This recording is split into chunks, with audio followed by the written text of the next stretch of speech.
కాంగ్రెస్ 2 ఏళ్ల పాలనలో స్కీములు రాలేదు గాని పదుల సంఖ్యలో స్కాములు మాత్రం వచ్చినాయి. 6 గ్యారంటీలు లేవు, 420 హామీలు లేవు. జాబ్ క్యాలెండర్ మాట దేవుడెరుగు గాని స్కామ్ క్యాలెండర్ మాత్రం తెచ్చిండు రేవంత్ రెడ్డి గారు. జాబ్ క్యాలెండర్ అయితే దేలే, స్కామ్ క్యాలెండర్ మాత్రం తెచ్చిండు రేవంత్ రెడ్డి గారు. 2 ఏళ్లలో నెలకొక్క స్కామ్ బయటపడుతున్నది.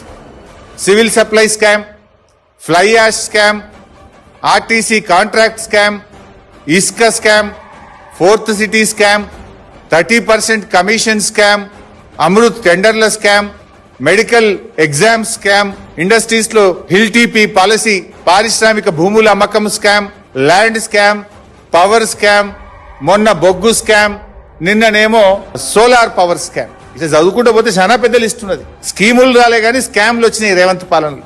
కుంభకోణాలకు కేర్ ఆఫ్ అడ్రస్ గా నిలిచింది రేవంత్ రెడ్డి గారి పాలన.